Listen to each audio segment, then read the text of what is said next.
He's got nothing but the blues. Ain't got the change of a nickel. Ain't got no bounce in my shoes.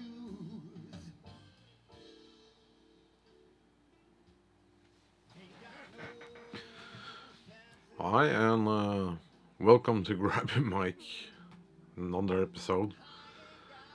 I've been struggling with my speaker setup for a while, and after I got the Ozone 10 program, I figured out a great deal of what's been going on, and I have the PMC Result 6 and the Presonus Scepter speakers, Scepter 6 I think it's called. And I've been changing back and forth between them, and technically the PMC should be an enormous speaker compared to the Presonus, but I haven't really got them set up right, I guess. Try to follow every step in the book, but as usual I ended up with my own solution, which now sounds brilliant actually. So I went so far as to advertise them for sale, because I couldn't get them how I want them. But today I thought, can't be right, it must be something wrong. I put them up again, and I did some measurements, and I did small changes, and these small things I did, they really made a big difference. So I'm doing a new master on the Far Out concert, and it's playing in the background now, and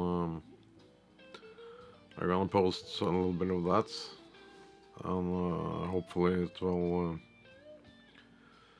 it will sound good. And I mentioned before in a previous video, we're talking about the LUFS settings. When I say 11 LUFS, I don't mean I mean the momentary LUFS setting, not the average. The average is good around 17, I guess, maybe 18, between 20 and 18, 17, something like that.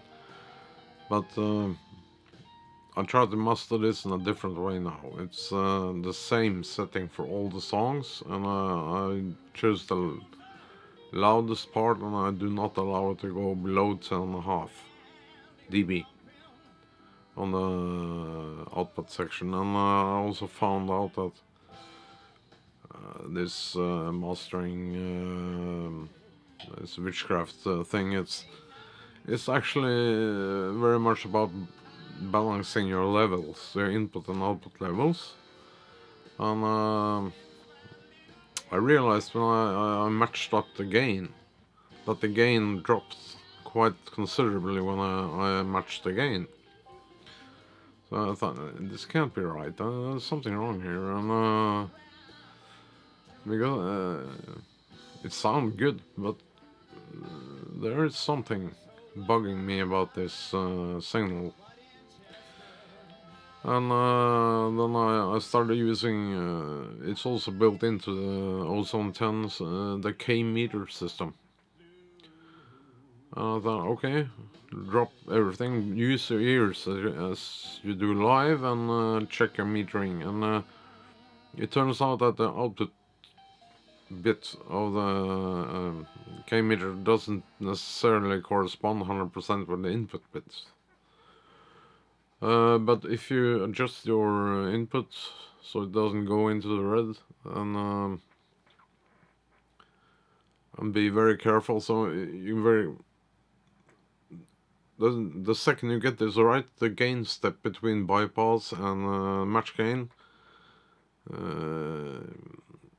or the two gain settings are actually quite similar. So at least for me it is. So I don't know, maybe I'm doing it wrong, or but now it sounds brilliant. So I'm satisfied with the result I get now, and at least today. Maybe I've changed my mind, I don't know. It's typical me to do things like this. But I use this speaker management system, the Sonarworks, and I tried also the ARC. I haven't measured the system with the ARC yet because it's... But I did the Sonarworks. There's a lot of measurements in the room, and there are some significant changes compared to earlier measurements. They all work in the same kind of area, but to me now it sounds very warm and natural and dynamic, and was always a problem I had. I thought there is some fishy things going on here. So now I partly trust my ears a little bit more than I trust the measurements, and then I go back and trust the measurements more than I trust my ears, and now I ended up in the middle somewhere. I hope it's gonna work for me. I've been struggling quite a while with this phenomena. So until next time, you know what to do. Just grab a mic, get out and record something. It doesn't matter if you like it or not, but it's as always a pleasure to record.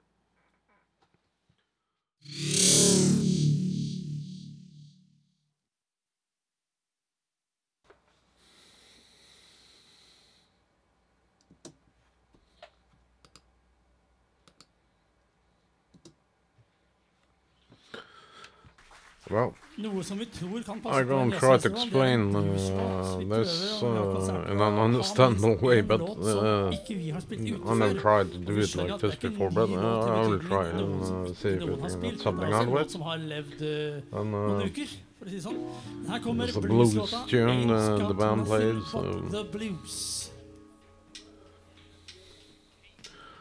What you're hearing now is the finished master. I decided to mix down a full gig with all the tracks. Usually I never do that, because I mix it down to 2 tracks and then I mix from there, but now I have all the tracks going here. So as you can see in the picture, there's quite a few. This is a live recording as is, except I use the Ozone 10 now on the output. So here's the tracks view. I can make it a little smaller, like this. Then you see all the tracks going down here. This is the live tracks. I will bring it back so I can see myself to a default setting. This is, as you can see, what I call the mothership. If we start on the top, here is what I was talking about, the LUF setting. Up here in the corner. You can see at the moment it's 14.6, and that is the output loudness. And the input loudness is 15.3. That means I take it down a little bit. But this is very... I had a big epiphany when I discovered that the gain match, it's not changing too much now. In the beginning, I ended up with the gain down here, and there was some fishy going on, and now it's almost not a difference. It took a little time to calibrate this, but I used something, you can say what I'm measuring now is the momentary, what's going on in the moment. Then I use this, the K system, which I know from, and you can see now it's quite civilized here.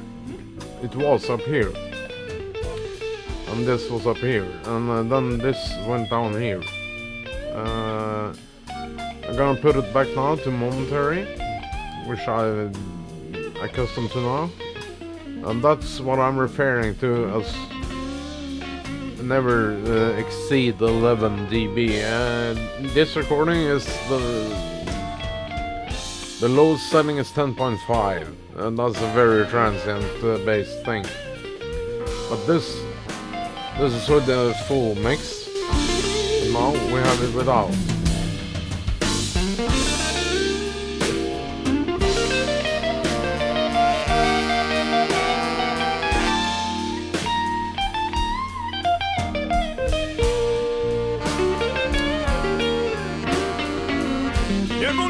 Play it again from the top. This is bypassed everything. Noe som vi tror kan passe på en jazzfestival, det er en blueslåt. Vi prøver når vi har konserter å ha minst en låt som ikke vi har spilt ute før. Og vi ain't got no rain that is working. No, it's bypassed. There's nothing going on here. I ain't got nothing but the blues.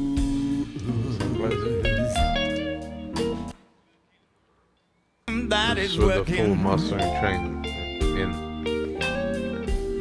And this is the actual level.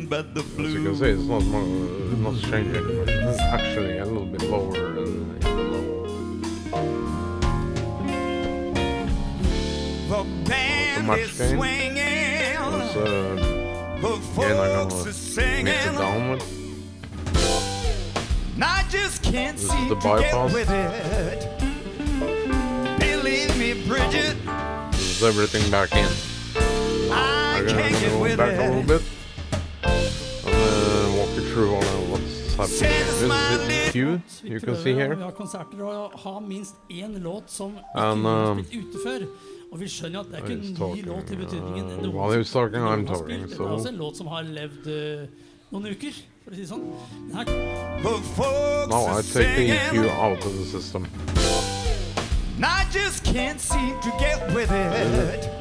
This is the actual live sound. Sounds a little flat on studio. I can't get with it. I get it back in. This unit is stabilized. My God. Ain't got no rest in my slumber. I don't have any covering words for this machinery. I'll take it away now. To lose. Lost all my telephone numbers. I ain't got nothing but the working here to stabilize. This is the micro compression thing I was talking a bit about last time. Been working with it a little bit, and it's a marvelous thing. Bouncing my shoes. Maybe you can't hear it on your equipment, but on the studio gear, this I promise you can hear it, and especially on this when I change back to the PMCs. And here is an interesting module, it's the impact compression. You can see the red line, it's not working very hard, but if I take it away,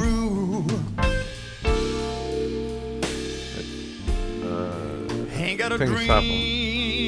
Of course I've been working the parameters a little bit, so I don't want to destroy what I got now. So. Imager. They are very famous for their imagery. Oh. You see, the sound stage gets more narrow because it's a PA recording, but now I widen the sound stage a little bit. Now it's in. So fantastic. And this is the unit you have to be very, very, very careful. You can see it doesn't do anything yet. On the top here. Ain't got no winners to lose. Just a little tiny compression on the top. Lost all my but the level, telephone numbers. This is the level here. If I take it away, this is the actual recording volume, which is not usable at all for home stereo system, and it sounds like this. Who shot the sheriff? The sound is the same, but the level is not usable. Now I take it back in. Now we're in the right place with the levels, in my opinion. And now you can see the lufs is changing. It's very important, this kind of thing. What I actually did before, it was I have to admit I was an idiot. I used the integrated lufs. As you can see, that's 19.1. No, that's correct as well, but I use this as my output as a momentary. Well, I'm mostly a live guy, and for me this witchcraft with the studio guys do. I used to work in an analog studio world, and it was never a team. It was a big tape machines and shit like that. But this is fantastic tool, and well, I can't emphasize enough how glad I am that I took the time to learn about this. So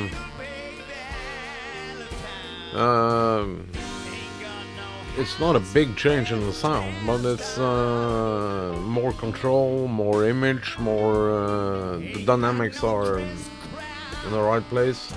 Because I already used a few dynamic process machines in the live setting, so it's very conservative here. Bypass all the things. Nothing but the blue. In again. Bounce in my shoes.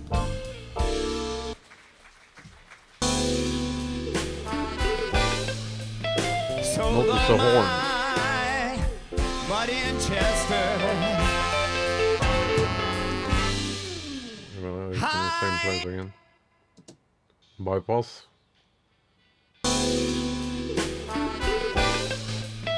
So put it back. They jump. They're not going so much louder. They just jump ahead in the mix, forward, and hits in the face in a way. You